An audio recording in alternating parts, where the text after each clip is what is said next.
Namaste and welcome to the Festival of Bharat. My name is Divyanshi Sharda, your host. At the Festival of Bharat, we believe in having insightful discussions on anything and everything related to Bharat and our precious Indian culture. And with this, I would like to warmly welcome a very special guest for today's show, Ambassador Deepak Vohra ji. Ambassador Deepak Vohra is a special advisor to the Prime Minister of Lesotho, South Sudan, Guinea-Bissau, and the special advisor to Ladakh Autonomous Hill Development Councils, Leh and Kargil. Ambassador ji, namaste and welcome to our show. Namaskar and thank you very much. Thank you, very kind of you. So, Deepak ji, what has been the diplomatic standing of India post 2014 on an international scale? How has it changed? Right. First of all, thank you very much for this opportunity to interact with you and with the millions of people, sons and daughters of India and We're of the truly world honored to have you here. who are watching this program. You've introduced me as special advisor, which is correct. I served as India's ambassador to 6 countries in Africa, and I've served in several others in a junior diplomat's capacity. I've also acted, by the way, in commercial films, and they were all super flops. So I made a career in diplomacy. Considered universally to be the handsomest ambassador that India has ever had, and the smartest Secretary General that the United Nations has never had. You've asked me an interesting question about where we are today in terms of our diplomatic stature since 2014. Let me begin, take you back a little bit. Let me begin with the big challenge that we are facing today, which, as you know, is the second attack of the Chinese virus. We were not prepared. We stumbled, but we have quickly regained control. Because, ma'am, when the going gets toughest, the Indians get going.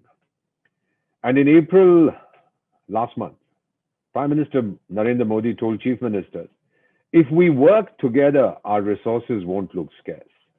Just as we clobbered virus 1 with an all-of-country approach and united efforts, we'll do it with virus 2. We've faced many challenges to our health in the past, and this is for all those people watching this podcast. You recall we vanquished smallpox and diphtheria and AIDS and poliomyelitis and your skin disease and maternal and neonatal tetanus. All this we defeated. People said India will collapse. We didn't. Dr. Anthony Fauci says, and this was 2 days ago on the 1st of May, to India, hang in there, help each other, things will go back to normal. Sons and daughters of India, of course they will keep the faith. Let me put it to you like this. In the new post-virus world, the big 4 will determine the future of our planet. And from today, we will measure time and eons, not in terms of before the Christian era or Christian era, but in terms of BC, before COVID, and AC, after COVID. The big 4 countries, the first will be the United States, which is in self-correct mode, an amazing ability to bounce back. India, our rise is unstoppable. Russia, which is hurting very badly. And China, which is badly cornered and is barking. So what's going to be the convergence in our brave new world? Today, on everybody's mind, they're not worried about producing motor cars or buying televisions or going to the moon. What we are worried about is healthcare. We are worried about climate stability. We are worried about open sea lanes. These are the 3 trends that will define our new world. Health, medical expertise, infrastructure. We are considered the world's pharmacy, and people are laughing that, look, the pharmacy of the world can't take care of its own health. Of course we can't, because we have sent 80 million doses of our vaccine to other countries. Not that we would not have done it. We do it because that is our philosophy, to help others. China sent its visiting card to 200 countries. The visiting card said virus. We sent ours. It said vaccine. You know, China has given an example of its power, Ms. Sharda, to hurt. We have shown the power of our example to heal. The UN Secretary General said that India's vaccine production capacity, he said this in January 2021, is the best asset of the world. And he thanked us for gifting vaccines to UN peacekeepers. I personally believe we deserve the Nobel Peace Prize for what we've done. The second issue is climate change. This can destroy human civilization as we know it. Rich nations have gone slow on meeting their climate change commitments that they made under the 2015 Paris Agreement. We've taken up the slack and we've increased our own voluntary commitments. An example, we talked about restoration of degraded land of 21 million hectares. We voluntarily increased that to 26 million hectares. And when we talked about producing so many billion gigawatts of new and renewable energy, we met our promise 3 years ahead of schedule. That is India. Trade is the engine of poverty alleviation for which we need open seas. In the 16th and 17th century, when the British, the French, the Germans, the Belgians, the Spanish went around conquering the whole world, dominating the whole world, they didn't go by train or by plane or by cars. There was none of this stuff at that time. They went by sea. And there was no one to stop them from going, because the seas are the common heritage of all mankind. China was able to lift hundreds of millions out of poverty through open sea lanes, but now wants to control and close them. So the Indo-Pacific region, which is not India and the Pacific, but the Indian Ocean and the Pacific Ocean, has to be kept open. Now, who can ensure an open Indian Ocean? We can, and I'll tell you why. World militaries today, 2021, not my figures. You can check them on Global Firepower Index and Credit Suisse. Number one, the most powerful military in the world today, USA. Please have no doubt about it. They spend more on defense than the next 20 countries put together. They're a democratic nation. Second is Russia. Is Russia democratic? You decide. Third is India. Third most powerful military in the world. Not my figures. Are we democratic? Nobody has ever told me that we are not. And the fourth is China. Are they democratic? If you think China is democratic, then please believe me that Abraham Lincoln is my grandfather. How are we confident that India can play its destined role? Because India has children like those who celebrate the festival of Bharat, like the young lady who's talking to me now. Trust in India is at an all-time high. We win every international election most comfortably. No one trusts China. I would urge you to look at the 2021 Edelman Trust Barometer. 33,000 respondents across 28 countries. Even Chinese citizens are losing trust in their government. And of course, the results were banned in China. China thinks, like a certain fellow called Joseph Goebbels during Hitler's time, tell lies often enough and people might begin to take them as the truth. So, ma'am, in our new world, hyper technology will drive everything. What is hyper technology? Engineered intelligence, machine learning, deep learning, Industry 4. The first industrial revolution was when the steam engine came around and we went in for mass production. The second one, we went in for faster production. The third, we went in for automatic production. And now we are going in for autonomous production, which is what artificial or engineered intelligence will do. Who adapts to new technology easier? A young person like me or a slightly older person like Ms. Sharda? Take a look at demographies. 1 out of 3 Japanese is above 60 years. 1 out of 4 Europeans, 1 out of 6 Chinese, and 1 out of 12 Indians. When I was studying at the University of the Sorbonne in Paris, the historian Alfred Sauvy, God rest his soul, predicted that Europe would become a society of old people living in old houses, discussing old ideas. And the Pope, a few years ago, said Europe is an elderly and haggard continent. I didn't say it, he did. Take a look at the youthification of India, the oldification of the developed world. We have a thing called the demographic window of opportunity, sons and daughters of India, which means that if you are between 15 and 64, you produce more than you consume. Less than 14, above 65, you consume more than you produce. The median age, which means half the population is below that, half is above that, for India is 29. in 2021. China 39, Russia 40, Japan is 47.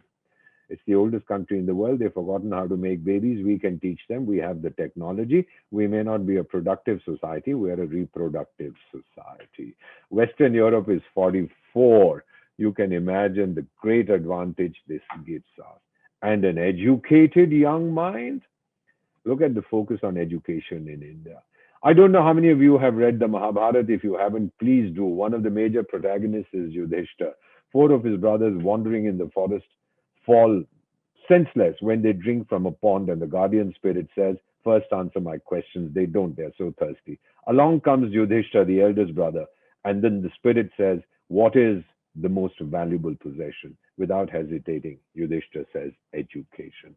10,000 years ago, ladies and gentlemen, we were talking of education while these guys who preached to us were running around naked in the jungles. In 1950, we had 500 universities and colleges. Today, we have 50,000. Yes, I know we don't have them amongst the top 10, the top 50, the top 100 in the universe, etc. But we are able to offer university education to anybody who wants it. Now, I have 1.5 million schools. By the way, as much as is the population of the United States, roughly 340 million, 330 million, we have 340 million students in India today.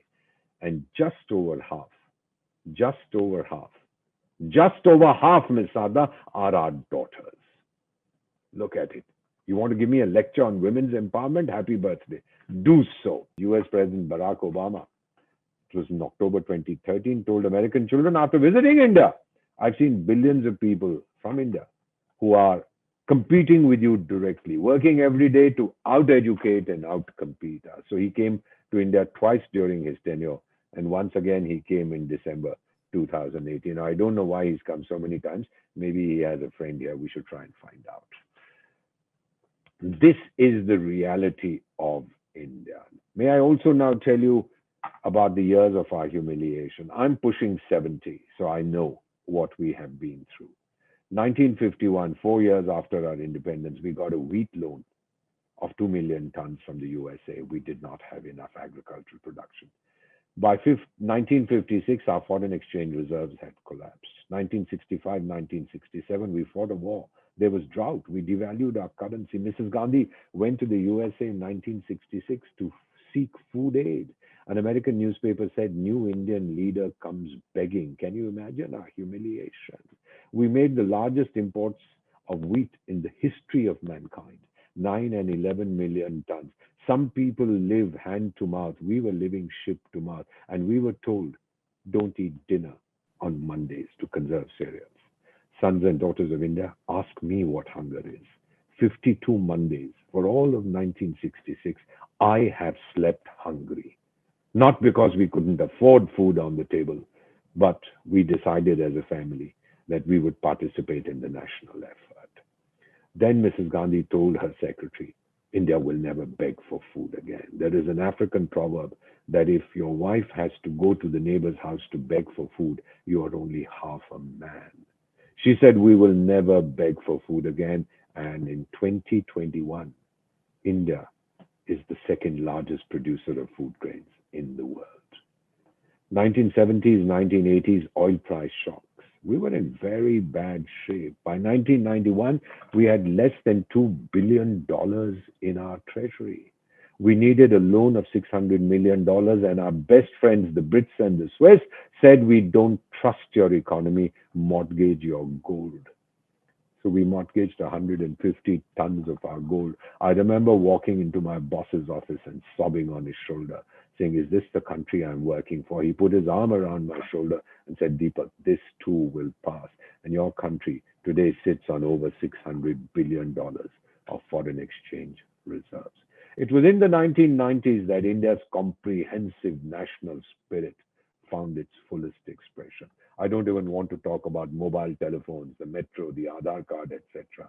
The IT prowess of India's companies. You all remember the Y2K bug, how we sorted it out. One of the proudest moments for me, was when Tata's acquired Jaguar Land Rover, which is now Indian. Space technology, we are the best in the world. And from 2003, we do not take foreign aid. 2004, the tsunami, we handled it totally ourselves. In fact, we helped other countries. We were the leaders in this. We mobilized 32 ships and 5,500 sailors in less than 48 hours.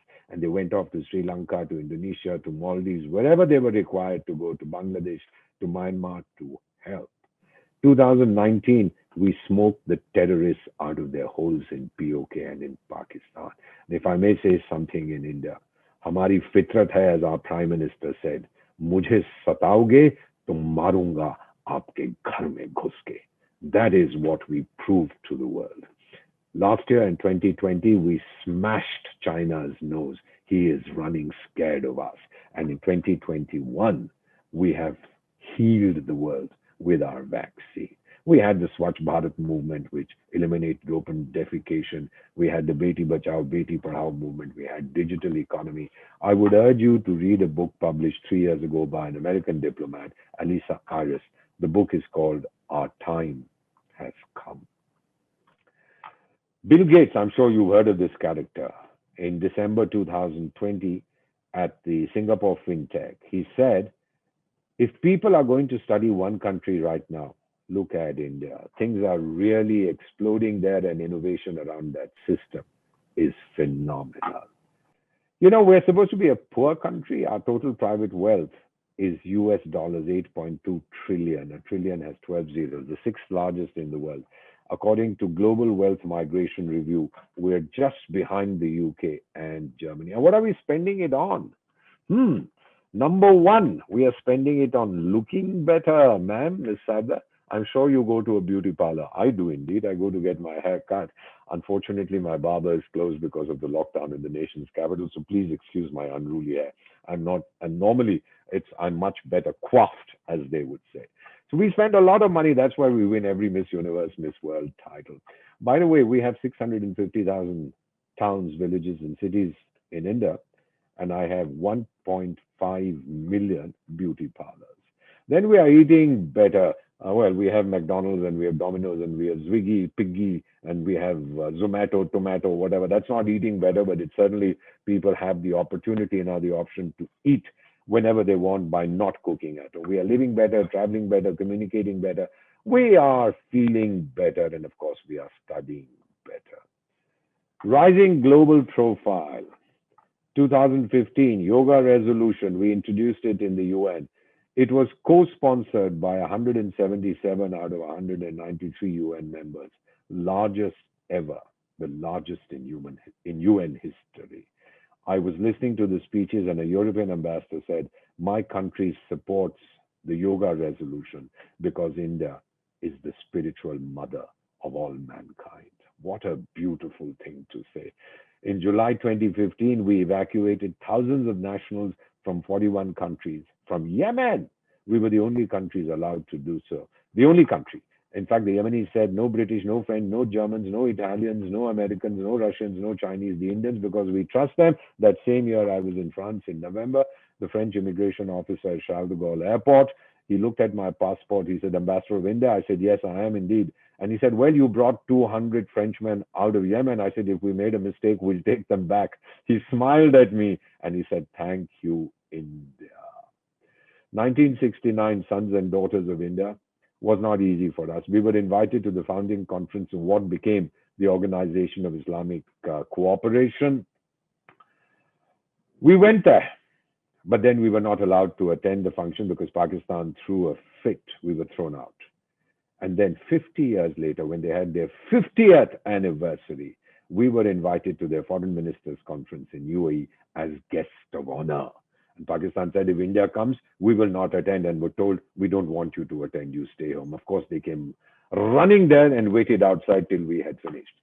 Yes, of course, we are poor and starving. In September 2019, your Prime Minister goes to Vladivostok for the Eastern Economic Forum. And when he hears that Russia is facing foreign exchange pressure because of Western sanctions, your country offers $1 billion loan, $1 billion soft loan to the people of Russia. Because the Soviet Union, the Russians had stood by us, we stand by them. When anybody is in trouble, the helping hand that reaches out first is that of our country, ladies and gentlemen. Some of you might remember the 1999 Kargil conflict, and I'll tell you a true story. This young boy went to register for the army. He was lame in both legs. He had lost both his legs below the knees because of a train accident. When he was told politely that, son, you are physically challenged, you can't join the army, his response was classic. He said, I have come to fight the enemy, not to run away from the enemy. Look at the spirit of India. Sons and daughters of India, who can stop us? We are destined to go higher and higher. I'll tell you a personal story. In September 2011, there was a massive earthquake in Sikkim, and the road between Gangtok, the capital of Sikkim, and Siliguri, that's the highway which is the lifeline of Sikkim, was broken in 300 places. Landslides, the mountain broke, took the road with it. Well, I went there with my team from our national television network, Doordarshan, to report on relief and rescue efforts. 300 places. We asked some international companies, how long will it take to repair the broken road in 300 spots? They said the earliest would be 6 weeks. We couldn't wait 6 weeks. So we asked the Indian Border Roads Organization, can you do it? They said, let's do a survey and we'll come back to you. And as I sit before you, as I speak to you, believe me, 19 hours later, their Director General called and said, the road is open. 6 weeks and 19 hours. This is the spirit of India. We can do it. Some of these kids who were working on the roads in Sikkim on repairing them, because we were going at breakneck speed, some died tragically. They fell into the ravines, into the rivers, and so on. One of them, I went to visit their home. There was a 55-year-old Sikkimese woman. I went to her and I said, sister, I'm extremely sorry about what has happened, but whatever our national network is paying us for this documentary, we are giving it to you. I wrote her a personal check. The military, the border road, Sikkim government, everybody will give you compensation. You won't lack for money. Anything else I can do? She said, yes. My elder son worked for border roads. He died for India. I have a younger child. Can you get him a job in border roads? Because when the time comes, let him also die for India. You know, as the water rushed to my eyes, I held her hands in mine.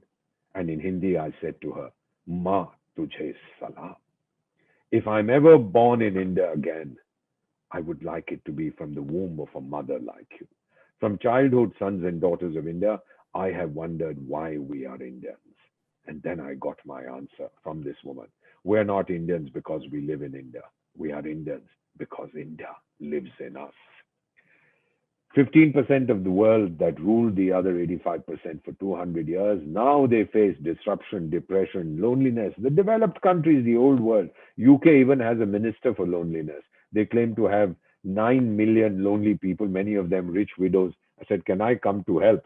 They said, well, we are lonely, but we're not that lonely.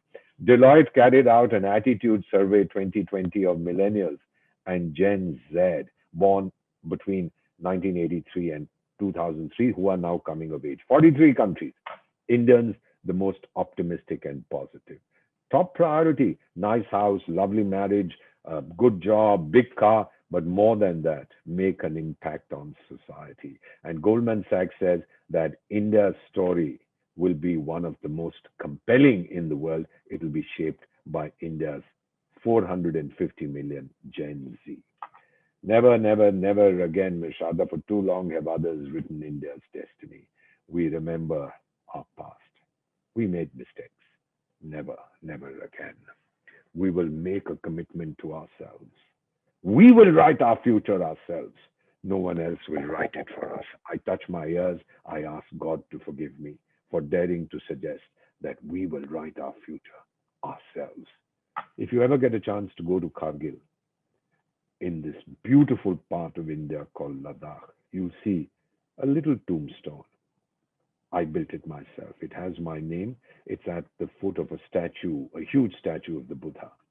Kargil is a Muslim area. There's a magnificent statue of the Buddha hewn into the hillside. It says Deepak Vohra, Indian. 1951, the year I was made in India, to eternity. And below that, in my own hand, it says, scattered in the dust, Silent I remain. When India's bugle calls, I will rise again. When one of my principals saw it, his eyes watered and he said, does this man love his country so much? And he was told, he has only one country, sir. He gives it all his love. So as an Indian, have faith and confidence in yourselves. Do not allow cynicism to affect you. You are born an Indian. It's a lottery of birth. अरे डर से आगे बढ़ो क्योंकि डर के आगे जीत है. Somebody once asked a fakir, I want to change the world. How do I do it? And the fakir said, begin with yourself. Be the change you want to see. That fakir's name was Mohandas Karamchand Gandhi. We are not God's sons and daughters of India. We are Indians, and that's the next best thing. Of course, we can do it. We are Indians. Every 2 seconds, we built one toilet. The world was skeptical. We did it. We are free of open defecation. Every hour, we are building 1.5 kilometers of world-class highway despite the virus. Every second, we open 2 bank accounts. We have the fastest elimination of extreme poverty ever in democracy. We are lifting 1 Indian out of extreme poverty, despite the impact on our economy of the virus, every 1.5 seconds. Yes, we are doing it. We are incredible. We are chafing, churning, changing. At 74, we are in puberty. We are non-stop India. We keep moving. Swami Vivekananda said 125 years ago that the future India must be much greater than ancient India because India is awakening. May I just say that if you had fallen asleep, would you please wake up? Because I am convinced that God must be Indian. And here is something you might want to listen to. We are the best. The others are the rest. और इतना ही मैं कहूँगा, for those who speak Hindi, stay with us. अभी तो party शुरू हुई है.